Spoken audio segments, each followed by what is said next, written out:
আমি ঝর্ণা হালদার, স্বামী জগন্নাথ হালদার। স্কুল জীবনে পড়াশোনার সময় প্রতিটা মেয়েরই স্বপ্ন থাকে বড় হওয়ার, মানুষের মতো মানুষ হওয়ার। কিন্তু আমার জীবনের স্বপ্নগুলো ভেঙে খান খান হয়ে গিয়েছিল। আসুন কি হয়েছিল আমার জীবনে তা দেখে নিন।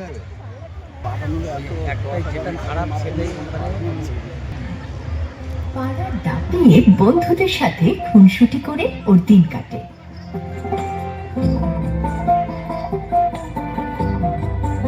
জীবনের ছোট ছোট সফলতা ওর আত্মবিশ্বাস বাড়ায়, ভবিষ্যতের বড় স্বপ্ন দেখায়। রিনি মনে করে না পৃথিবীতে এমন কিছু আছে যা ওর পক্ষে অসম্ভব।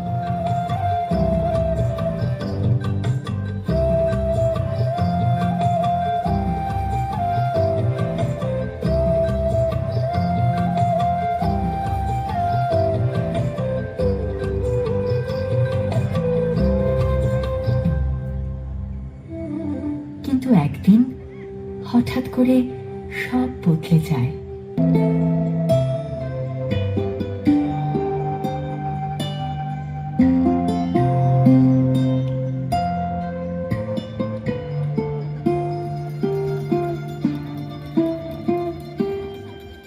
আমি করব না বিয়ে গো মা, আমি করব না বিয়ে গো মা। এখন আমার পড়াশোনা শেখার সময়। আমি করব না বিয়ে বাবা, আমার বাল্যকাল শির দাঁড়া গড়ার সময়। আমি করব না বিয়ে গো মা।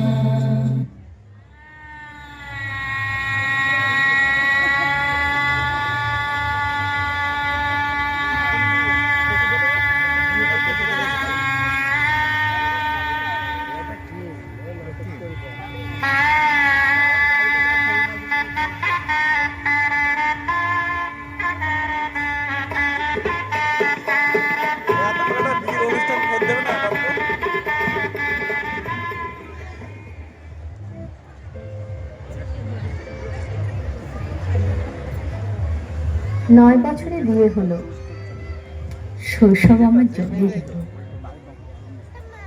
বরের বয়স বাপের সমান, শুধু মদ না ও যে খান। হাজার মাথা ঠুকেও সেদিন পিছ হলো না কেউ বিয়েটার দিন। চোখের জলে ভিজল চিবুক, গলল না বাপের পাষাণই বুক। জড়িয়ে ধরি বাপের পা, বাপ বলে তুই মরে যা।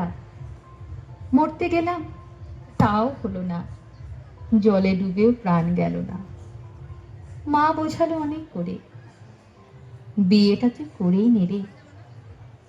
করতে বিয়ে বাধ্য হলাম, আধপুরোর গলায় মালা পরালাম। সেই থেকে যে বন্দি হলাম, বাপের বাড়ির পাট চুকালাম। বয়স এখন 21 আমার, তাই তো আমার ভরা সংসার। দিন কেটে যায় হেসেল ঘরে, রান্না বাটি খেলার তরে। জন্ম গেল জন্ম দিতে, বছর বছর আতুর ঘরেতে। শ্বশুর বাড়ির বারণ শুনতে, কারণ খুঁজলে পিটুনি খেতে। 4 ছেলের মা এখন আমি, বৃদ্ধ এখন আমার সামনে। মেয়ে আমার স্কুলে পড়ে, পাঠায়নি এখনো পরের ঘরে। আমার চারু বড় হবে, একদিনও কলেজে যাবে, মানুষের মতো মানুষ হবে। মায়ের চোখের জল মোছাবে, কত মেয়ের প্রাণ বাঁচাবে। বাল্য বিবাহ বন্ধ হবে।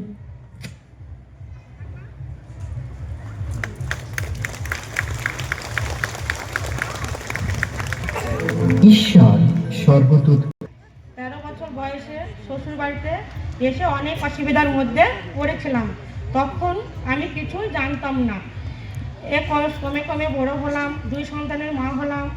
আমি KSSR গ্রুপে ভর্তি হলাম 2003 সালে। এই সংস্থায় এসে বিভিন্ন জ্ঞান অর্জন করলাম। সমিতি দিদিমণিদের কাছে নানা রকম সামাজিক আলোচনা শুনতাম। একদিন বাল্য বিবাহ নিয়ে আলোচনা শুনে আমি সেই দিন প্রতিজ্ঞা করলাম, আমার জীবনে অনেক স্বপ্ন আমি বিসর্জন দিয়েছি, আমার ছেলেবেলা নষ্ট করেছি, কিন্তু আমার মেয়েকে আমি মানুষের করে সঠিক সময়ে বিয়ে দেব। মেয়ের বয়স যখন কম ছিল অনেকেই আমাকে বিয়ের জন্য জোর করতো, কিন্তু আমি দ্বিতীয়বার ভুল করব না প্রতিজ্ঞা করেছিলাম। আর আজ আমি এই গ্রুপে এসে ছেলে মেয়েকে পড়াশোনা শিখিয়ে সঠিকভাবে মানুষ করেছি, প্রাপ্য বয়সে মেয়েকে বিয়ে দিয়েছি। আমি মেয়ের ইচ্ছাটাকে গুরুত্ব দিয়েছি। বর্তমান আমার মেয়ে নৃত্যশিল্পী। এই KSSR গ্রুপে যেখানে 20 টাকা জমা দিতাম, এখন কখনো 500, কখনো 1000, কখনো 3000 জমা দিই। আমি এখান থেকে লোন নিয়ে বাড়ি বানিয়েছি, বিভিন্নভাবে আমার সংসারে উন্নতি করেছি। এই KSSR সংস্থায় আমার পথ প্রদর্শনে প্রত্যেকের মানসিক, শারীরিক ও আধ্যাত্মিক শক্তি। সেই জন্য আমার মেয়েকেও আমি এই সংস্থায় সদস্য পদে ভর্তি করেছি। বর্তমান আমার মেয়েও KSSR এর একজন সদস্য। আমি সবাইকে বলতে চাই কন্যা সন্তানকে অবহেলা না করে সঠিকভাবে মানুষ করা দরকার। ভবিষ্যৎ যখন কন্যার, তখন তার বড় হওয়ার ইচ্ছাটাকেও গুরুত্ব দেওয়া উচিত। কন্যা সন্তান প্রাপ্য বয়সে বিয়ে দিন, স্বপ্নটাকে সফল করুন।